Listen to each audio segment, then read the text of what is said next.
The Arab states are renowned for their spectacular and monumental architecture. Think of Burj Khalifa and Palm Islands in Dubai, the Louvre Museum in Abu Dhabi, and the 10,000-room hotel being built in Mecca. Fueled by these states' immense oil wealth, they're constructing buildings with a scale and ambition unparalleled anywhere in the world. The Qatar 2022 World Cup is no exception. Despite being the smallest nation ever to host the football tournament, they've gone all out, creating 8 breathtaking stadiums, the envy of the world. All the stadiums are powered by solar panel farms, and given Qatar's scorching climate, their cooling systems have been meticulously designed. After all, fainting football superstars did not make the best headlines. In fact, Qatar's dedication to sound environmental practices earned all the stadiums 4 or 5 stars from the Global Sustainability Assessment System. It's all very impressive. Let's take a tour around these 8 modern marvels. We're exploring how they were made, what they cost, and the unbelievable story behind each. Al Bayt Stadium. The first and perhaps most instantly recognizable area is the Al Bayt Stadium, located about 35 kilometers away from the Qatar capital of Doha. It can hold 63,000 people. It's the second biggest of all the stadiums built, and indeed, it towers over the surrounding landscape. After winning its bid to host the World Cup in 2010, Qatar set about building their vision. In 2015, they awarded Dar Al Handasa, a Lebanese construction company, the contract to design and build the stadium. Their vision drew inspiration from the traditional tents of the nomadic Bedouin peoples of Qatar, known locally as Bayt al-Sha'ar tents. The name was also given to the stadium.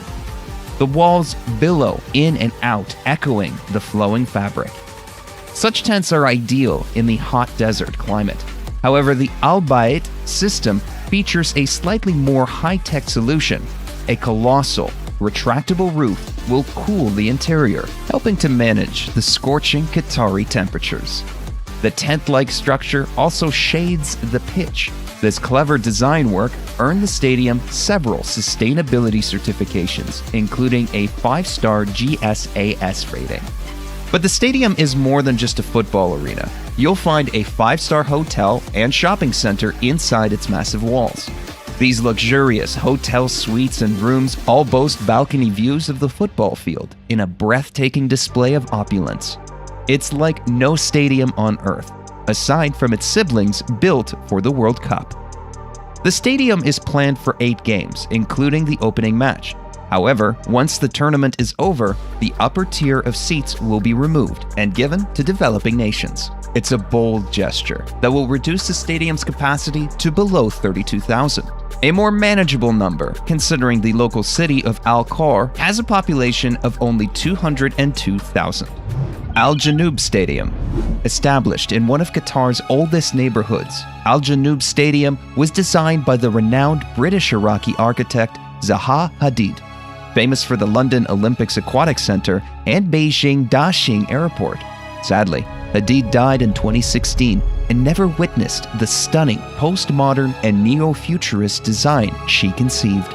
It wasn't merely a futuristic vision, however. The swooping, frilled curves are meant to mirror the sails of traditional dhow boats used by pearl divers to weave through the tumultuous currents of the Persian Gulf. It's not hard to see the similarity. In fact, the curvilinear roof gives spectators the feeling of being on a ship, and the bowed beams holding up the roof also resemble a ship's hull. It's a beautiful nod to the seafaring history of Al Waqra, the city where the stadium is located. It also features a retractable roof and complex cooling system capable of reducing the inner temperature to as low as 18 degrees. Like all major developments, the 40,000-seater stadium was conceived as part of a wider project. As the architects explained, the stadium was designed in conjunction with a new precinct so that it sits at the heart of an urban extension of the city, creating community-based activities in and around the stadium on non-event days. It's a subtle nod to the issue which typically plagues such developments: with the sports complex also featuring swimming pools, spas, a shopping center, and schools, wedding halls, additional sports facilities, and restaurants planned nearby. The $700 million cost may not be in vain. Still, 20,000 seats will be removed after the stadium's 7 World Cup games. Ahmad Bin Ali Stadium. The Ahmad Bin Ali Stadium, better known as the Al Rayyan Stadium, sits on the site of one of Qatar's former major arenas. In fact, it's almost the same stadium, with 80% of the construction materials being reused or recycled. It's a masterclass of upcycling. Not that you could tell. Designed by Pattern Design, this 40,000-seater stadium features a huge media facade with a membrane that acts as a screen for projections, news, commercials, and tournament information. It's hard to comprehend the scale or the glimmering spectacle it creates on the horizon miles away in the desert. With a price tag of $360 million, it's one of the cheaper stadiums built by the Qataris, but no less breathtaking. It is also one of the few planned to be used by a sports team after the tournament ends. The Al Rayyan Sports Club will call the stadium home, albeit with a reduced capacity of 20,000. Al Rayyan is a multi-sport club and one of Qatar's most successful. With titles in basketball, handball, and volleyball, the stadium is sure to get significant use, although it's the football team that receives most of the attention. The stadium will host 7 matches through the 2022 World Cup, opening to the public in December 2020. It's already hosted 4 matches during the FIFA Arab Cup 2021, where it was a wild success. Al Thumama Stadium. Al Thumama Stadium is perhaps the most Arabic in its aesthetic. Named after a native tree, its design is based on the traditional gafia, a woven hat popular amongst Arabic men. It's an unusual design choice for a football stadium. Still, it certainly strikes a bold and elegant image on the Qatari skyline. In fact, so inspiring is the design that it was awarded the MIPIM Architectural Review Future Project Award in the Sports and Stadiums category in France. Located in Al Thumama, a district of Doha, the stadium is just 12 kilometers south of the city center. The glistening stadium is therefore planned to be at the heart of the tournament, featuring 8 games including a quarterfinal. Like other stadiums, it has a capacity of 40,000 people, planned to be reduced to 20,000 following the tournament. It's also part of a wider development project. The $342 million stadium sits in a 50,000 square meter public park, brimming with greenery, not often seen in the arid country. It's a clear statement of Qatar's environmental ambitions. Where the 20,000 seats are removed, a boutique hotel is planned, and a branch of the world-renowned Aspetar Sports Clinic. A mosque will also feature inside the stadium, highlighting a desire for the arena to continue to serve the community long after the tournament has ended. After all, though Qatar is among the world's wealthiest countries, wasting billions on stadiums is a step too far, even for them. Already, the stadium has hosted 6 games in the FIFA Arab Cup 2021, including a semi-final between host nation Qatar and Algeria. Education City Stadium.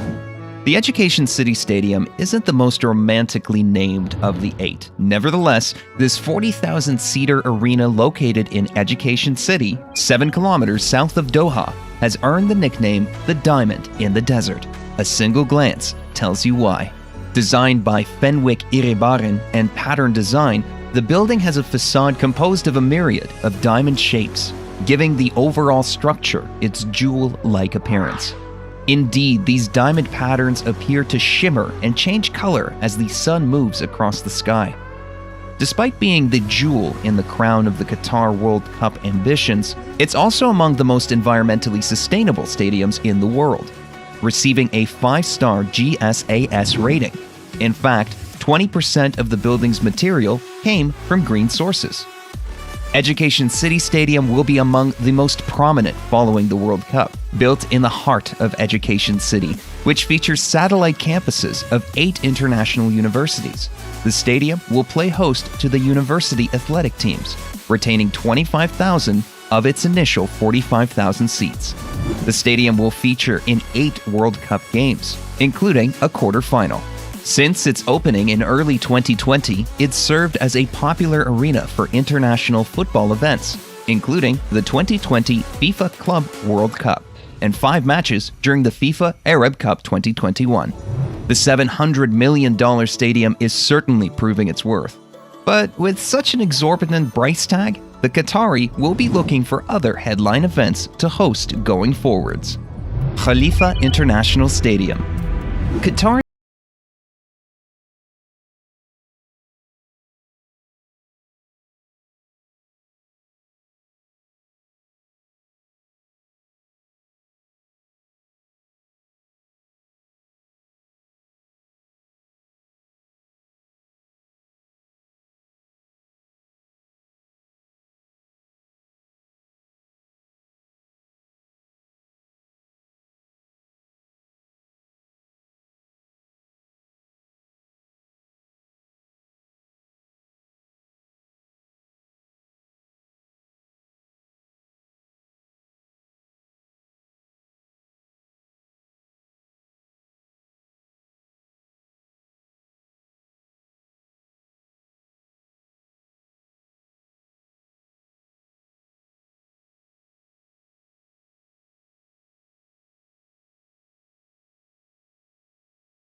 The biggest and boldest of Qatar's new stadiums is the humbly named Lucille Iconic Stadium.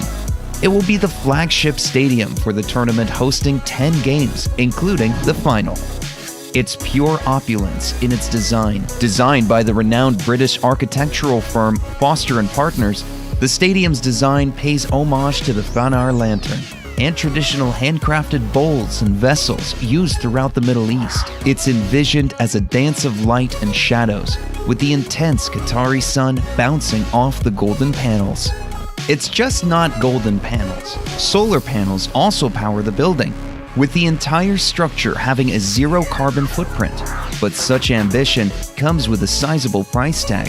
It reportedly cost $767 million, with construction being delayed a year. With a total capacity of 80,000, it's by far the biggest stadium of the 8. However, like almost all the stadiums, it's planned to be reconfigured after the event to a more manageable 40,000 seats. Parts of the building are expected to be repurposed into community spaces, including shops, cafes, athletic and education facilities, and even a health clinic. What remains of the upper tier will become part of outdoor terraces for new homes. It's an ingenious way to make use of these gargantuan structures. It'll be the center point of the new Lucille city, located 23 kilometers north of Doha.